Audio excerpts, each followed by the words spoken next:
ETF index mutual funds నేర్చుకుని stock మార్కెట్లో రాణించాలనుకుంటున్నారా? వెంటనే ఈ నెంబర్కి కాల్ చేయండి.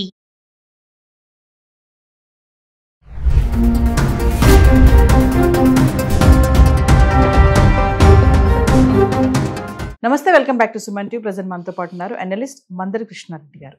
నమస్తే సార్. నమస్తే అమ్మా. సార్, అమెరికాలో ఇప్పుడు F1 వీసా ఉన్న వాళ్ళకి ఈ OPT ఆప్షనల్ ప్రాక్టికల్ ట్రైనింగ్ అనే దాన్ని రద్దు చేయబోతున్నారు అనేది ఒక టాక్ అయితే వస్తుంది సార్. ఏంటి అసలు, అంటే ఎందుకో దాన్ని రద్దు చేయబోతున్నారు అంటే ఒకసారి వివరాలకు వెళ్తే. భారతదేశం నుంచి కానీ ఇతర దేశాల నుంచి కానీ స్టూడెంట్ వీసా కింద వెళ్ళేటువంటి ఎవరైతే ఉన్నారో అమెరికాలో చదువు కోసం వెళ్తున్న వాళ్ళు F1 వీసా మీద వెళ్తారు. ఈ F1 వీసా మీద వెళ్ళిన వాళ్ళు 2 సంవత్సరాల వరకు ఫస్ట్ చదువుకోవడానికి వాళ్ళకి అవకాశం ఇస్తారు. ఈ 2 years చదువు అయిపోయిన తర్వాత ఫర్దర్గా ఏదైనా పోస్ట్ గ్రాడ్యుయేషన్స్ కానీ లేకపోతే PhD లాంటివి కానీ అట్లాంటి చేయదలుచుకుంటే సీటు కంపల్సరీగా వచ్చి దానికి కావాల్సిన డబ్బంతా కడితే కంటిన్యూ చేసే అవకాశం ఉంటుంది. లేదా ఏదైనా ఉద్యోగం సంపాదించుకోవడానికి కూడా ఒక అవకాశం కల్పిస్తారు. అది OPT అంటారు, ఆప్షనల్ ప్రాక్టికల్ ట్రైనింగ్. ఈ OPT ముందు 1 yearకి ఇస్తారు టెంపరీగా. 1 year తర్వాత దీన్ని మళ్ళీ స్టెమ్ OPT అని చెప్పి దీన్ని మళ్ళీ 2 సంవత్సరాలకు ఎక్స్టెండ్ చేస్తారు. అంటే మొత్తం 3 సంవత్సరాల పాటు అమెరికాలో ఉండడానికి అవకాశం ఉంది. ఆ తర్వాత కూడా ఎక్స్టెండ్ చేసినటువంటి సందర్భాలు చాలా ఉన్నాయి.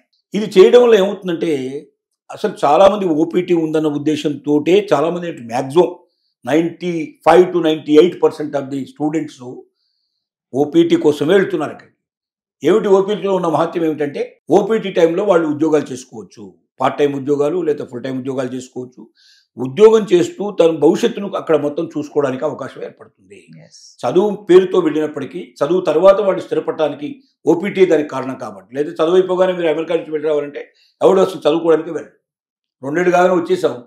అక్కడ అమెరికా చదువు పెద్ద గొప్ప చదువు అని చాలామంది అభిప్రాయం ఏంటంటే అమెరికాలో చదువుకోవడానికి వెళ్ళేవాళ్ళు అసలు కాలేజీలకు వెళ్ళేవాళ్ళు తక్కువ, ఎక్కువ మంది ఉద్యోగాలు చేసుకోవడానికి ప్రయత్నం చేస్తారు, పార్ట్ టైం జాబ్ సంపాదించడానికి చేస్తారు. అక్కడ ఏదో పేరుకు అటెండెన్స్ చేసుకోవడం కానీ పేరుగా వెళ్ళి రావడం కానీ. అంటే మన కాలేజీలకు పెద్దగా తేడా ఏం లేదు. ఇక్కడ కూడా చాలా కాలేజీలు అట్లాగే నడుస్తున్నాయి, అక్కడ కూడా కాలేజీలు కొన్ని అట్లాగే అలౌ చేస్తున్నాయి అనేది దీన్ని బట్టి మనకు అర్థమవుతుంది. అయితే ఇప్పుడు ఏమవుతుందో ఆలోచిస్తున్నాడు ట్రంప్ అంటే అసలు OPTని పూర్తిగా రద్దు చేద్దాము లేదా దీన్ని కుదిద్దాం, దీన్ని చాలా తక్కువగా ఇప్పుడు 1 year నుంచి 3 years వరకు టైం ఉంది.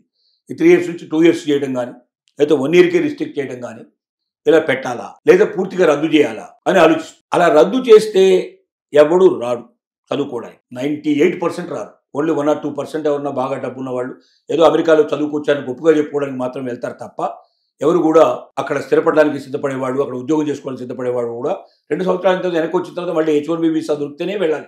వర్క్ పర్మిట్ ఉంటేనే పోవాలి. వర్క్ పర్మిట్ లేకుండా పోలేడు వాడు. మరి పోలేనప్పుడు ఇంకా అక్కడ పోయి రావడం వల్ల ఏంటి, లక్షలు పెట్టి చదువుకోవడం మామూలు చదువు కాదు కదా. ఇక్కడ అయ్యేటువంటి అక్కడ 1 year చదివే చదువు ఇక్కడ మనం 10 ఏళ్ళు చదువుకోవచ్చు, 25 ఏళ్ళు చదువుకోవచ్చు. అంత డబ్బు మనం అక్కడ ఖర్చు పెట్టాల్సి వస్తుంది. కాబట్టి ఎవరు కూడా పోవడానికి అవకాశం లేదు. కాబట్టి దీన్ని అమలు చేయాలి. దీంట్లో ఇంకా కొన్ని ఒకవేళ వీలైతే మొత్తం రద్దు చేయాలి నెంబర్ 1. రెండోది ఏంటంటే ఒకవేళ మొత్తం రద్దు చేయడానికి అవకాశం లేకపోతే దీన్ని కుదించాలి. 1 yearకో 2 yearsకో దీన్ని కుదించాలి. 3 years బదులుగా 1 yearకో 2 yearsకో కుదించాలనేది రెండోది. మూడోది ఏమిటంటే అలా కుదించడంతో పాటుగా లేదా కుదించని పరిస్థితి పక్షం లేని పరిస్థితుల్లో OPTలో ఉండాలంటే కంపల్సరీగా వాళ్ళు ఉద్యోగం చేస్తున్నట్టుగా వాళ్ళకి సర్టిఫికేట్ ప్రొవైడ్ చేయాలి. ఎంప్లాయర్ సర్టిఫికేట్ ఉండాలి. వాళ్ళ దగ్గర నేను ఉద్యోగం చేస్తున్నానని ఎంప్లాయర్ సర్టిఫికేట్ ఇస్తాడు. పార్ట్ టైం అయినా కూడా ఫుల్ టైంగానే వాళ్ళు జనరల్గా దాన్ని పరిగణించేటట్టుగా ఉంటుంది. ఉద్యోగం అని అంటాడు, పార్ట్ టైం ఫుల్ టైం అని రాయకుండా కూడా ఉద్యోగం అంటాడు, ఇస్తాడు. ఆ సర్టిఫికేట్ ప్రొడ్యూస్ చేస్తేనే అమెరికాలో OPT మీద ఉండేందుకు హక్కు ఉంది, లేకపోతే లేదు. లేదా ఫర్దర్ ఎడ్యుకేషన్ పోస్ట్ గ్రాడ్యుయేషన్ కానీ PhD కానీ చేయడానికి ఆల్రెడీ కాలేజ్ అడ్మిషన్ ఇచ్చి ఉండాలి. అంత డబ్బు కాలేజ్కి పే చేయాలి. అది చాలా లక్షల్లో ఉంటుంది. అంత డబ్బు పే చేయడానికి అందరి దగ్గర అవకాశం ఉండదు. దీనికే ఏదో అప్పో చేసి వెళ్ళే వాళ్ళు మిడిల్ క్లాస్ ఎక్కువ ఉంటారు, దీంట్లో వెళ్తారు. ఇప్పుడు ప్రతి ఆల్టర్నేటివ్ చెక్స్ అంటే ఎంప్లాయర్ అనేవాడు వెళ్ళి అక్కడ స్టూడెంట్ ఉన్నాడా లేడా, వాడు పనిచేస్తున్నాడా లేడా ఎప్పటికప్పుడు వాడు సర్టిఫై చేయడం కానీ లేకపోతే దానికి సంబంధించినటువంటి ఆఫీసర్స్ వెళ్ళి చెక్ చేయడం కానీ స్ట్రిక్ట్గా ఫాలో అవ్వాలి. ఇప్పటిదాకా ఎవరు పట్టించుకోవట్లేదు. అని ఏదో సర్టిఫికేట్ తెస్తారు, అక్కడ పడేస్తారు, పెద్దగా అంతగా ఉండని పరిస్థితి ఏర్పడుతుంది. అలా కాకుండా సర్టిఫికేట్ ఇచ్చినటువంటి కంపెనీ ఉందా లేదా, ఆ కంపెనీలో ఆ ఎంప్లాయీ వెళ్ళి పనిచేస్తున్నాడా లేదా, జీతాలు టైంలో ఇస్తున్నాడా లేదా, ఈ మొత్తం మానిటరింగ్ అంతా సిస్టమ్ అంతా నడుపుకుంటున్నాం. అంటే ఇప్పుడు రూల్స్ కొంచెం టైట్ చేస్తారు, చాలా టైట్ చేద్దాం అనుకుంటున్నాం. ఇలా టైట్ చేయడంలో కూడా ఏమవుతుందంటే ఇక వెళ్ళేటువంటి వాళ్ళ సంఖ్య తగ్గిపోతుంది. ఓపీటీలో ఉండలేని పరిస్థితి ఏర్పడుతుంది. అక్కడ చాలా మంది వెనకాల్సిన పరిస్థితి ఏర్పడుతుంది. ఇలాంటివి చాలా భయంకరంగా పెట్టడానికి ప్రయత్నాలు జరుగుతాయి. ఏమిటి అసలు మెయిన్ ఉద్దేశం ఏమిటి అంటే ట్రంప్ది వీలైనంత వరకు అసలు నాన్ ఇమిగ్రెంట్స్ ఉన్నారో బయట నుంచి వచ్చేవాళ్ళు, అక్కడి జాతీయ పౌరులు కాకుండా అక్కడి పౌరులు కాకుండా బయట నుంచి వచ్చేవాళ్ళని వీలైనంత వరకు రిస్ట్రిక్ట్ చేయాలి, వీలైనంత వరకు రానివ్వకుండా చేయాలి. ఈ దేశానికి ఉపయోగపడే వాళ్ళే ఉండాలి ఇక్కడ, ఈ దేశానికి లాభం చేకూర్చే వాళ్ళే కావాలి, ఈ దేశానికి మేధస్సు ఇచ్చేవాడు కావాలి, లేదా ఈ దేశాన్ని ఏదో ఒక రకంగా ధనిక దేశంగా మార్చడానికి ఉపయోగపడేట్టు కావాలి. కానీ ఈ దేశంలో పనిచేసి ఈ దేశంలో డబ్బు తీసుకెళ్ళి వాడి దేశానికి తీసుకెళ్ళేవాడు కానీ ఈ దేశం డబ్బుతోటే వాడు గొప్పవాడు కావాలని కోరుకోండి కానీ ఇలాంటి వాడు మాకు అక్కర్లేదు. పైపెచ్చు వీళ్ళ వల్ల ఏమవుతుందంటే, ఓపీటీ వల్ల ఏమవుతుందంటే అక్కడ ఉన్నటువంటి అమెరికన్ స్టూడెంట్స్కి ఉద్యోగాలు రావడం చాలా కష్టమైపోతుంది. ఎందుకంటే అక్కడ ఉన్నవాళ్ళు చదువుకున్న వాళ్ళు చాలా తక్కువ, అంటే హైలీ ఎడ్యుకేషన్ చాలా ఎక్కువగా తక్కువ 10th క్లాస్లో ఇంటర్మీడియట్లో ఉద్యోగాలు వదిలేసే వాళ్ళు, ఎడ్యుకేషన్ వదిలే వాళ్ళు ఎక్కువ. ఎందుకంటే 14 years అయ్యేసరికి తల్లిదండ్రులతో సంబంధాలు చాలా మంది తెగిపోతాయి, అందరు బయటకు వెళ్ళిపోతారు. ఏదో పేపర్ వేసో లేకపోతే పెట్రోల్ బంకుల్లోనో అక్కడిక్కడ ఉండి పని చేసుకుంటూ చదువుకునే వాళ్ళు ఎక్కువ మంది ఉంటారు. అలా చదివేటువంటి వాళ్ళు పెద్ద చదువులు చదవాలంటే చదవలేరు, ఎందుకంటే అంత ఫీజులు కట్టేసి అక్కడ కాలేజెస్లో అటెండ్ అయ్యి చదువు పూర్తి చేసుకొని బయటకు వచ్చే వాళ్ళ సంఖ్య తక్కువ ఉంటుంది. అంటే ఇలాగా తక్కువ చదువు ఉండేటువంటి వాళ్ళంతా కూడా చిన్న చిన్న ఉద్యోగాలు తీసుకొని ప్రయత్నం చేస్తారు.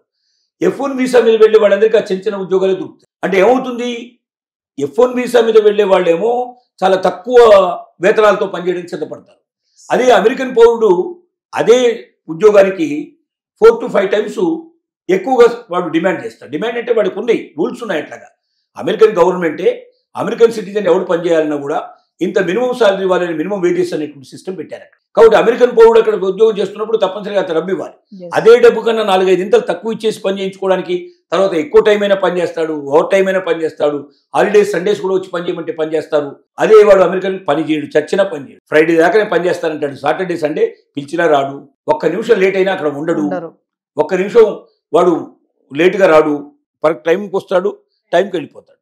ఇలాంటి వాడికన్నా ఇండియా నుంచి వచ్చిన వాళ్ళు, ఇతర దేశాల నుంచి వచ్చిన వాళ్ళు అయితే తక్కువ రేట్లో వస్తారు, 4-5 times మిగిల్చుకోవచ్చు, ఎక్కువ పని చేస్తారు, సండేస్ హాలిడేస్ పని చేస్తారు, ఎక్స్ట్రా వర్క్ చేస్తారు, ఒబీడియంట్గా ఉంటారు. సార్ సార్ సార్ అని పిలుస్తుంటారు, ఒబీడియంట్ ఉంటారు.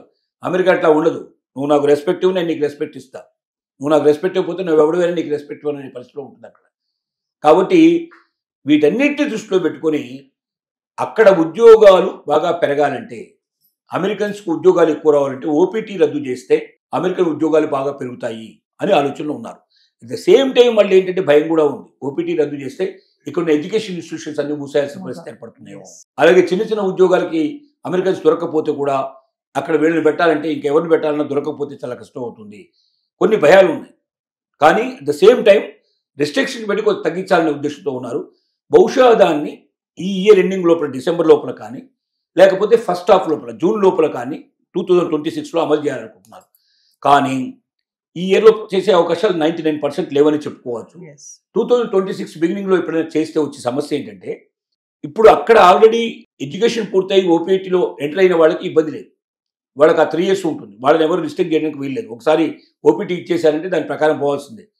కొత్తగా వచ్చే చట్టం ఎవరు గుర్తిస్తుందంటే, ఇప్పుడు స్టూడెంట్స్గా ఉండేవాళ్ళు, అంటే ఈ 2 years లోపల ఫస్ట్ ఇయర్ ఉండే వాళ్ళకు మాత్రమే, సెకండ్ ఇయర్ పూర్తి కాకుండా ఉండేవాళ్ళు కానీ, కొత్తగా వెళ్ళి ఎడ్యుకేషన్లో జాయిన్ అయ్యే వాళ్ళకి కానీ ఇబ్బంది అవుతుంది. కొత్తగా వెళ్ళి జాయిన్ అయ్యే వాళ్ళకి ఎప్పుడు తెలుస్తుంది సంగతి, ఏ జూన్లోనో చేశారనుకోండి, చట్టం చేశారనుకోండి, వీళ్ళు వెళ్ళి అక్కడ జాయిన్ అయిపోతాడు, లక్షల ఫీజు కట్టేసి జాయిన్ అయిపోతాడు. అప్పుడు జూన్లో దాన్ని తీసుకొచ్చారనుకోండి, జనవరిలోనో ఫిబ్రవరిలోనో వీళ్ళు అడ్మిషన్ అయిపోతుంది, మార్చి లోపల వెళ్ళిపోయి జాయిన్ అయిపోతారు. జూన్లో తీసుకొచ్చారనుకోండి చట్టం, కొత్తగా వెళ్ళిన వాడికి ఇంకా ఓపీటీ ఉండదు. అప్పుడు వీడికి ₹1 వెనక్కి రాదు. అమెరికాలో 2 ఏళ్ళు చదువు పూర్తి చేసుకోవడానికి మొత్తం డబ్బంతా వీడు తప్పనిసరిగా బయట నుంచి తెచ్చుకోవాల్సిందే. 2 ఏళ్ళు పూర్తి కాగానే వాడు బ్యాగ్ వేసుకుని వెళ్ళిపోవాల్సిందే.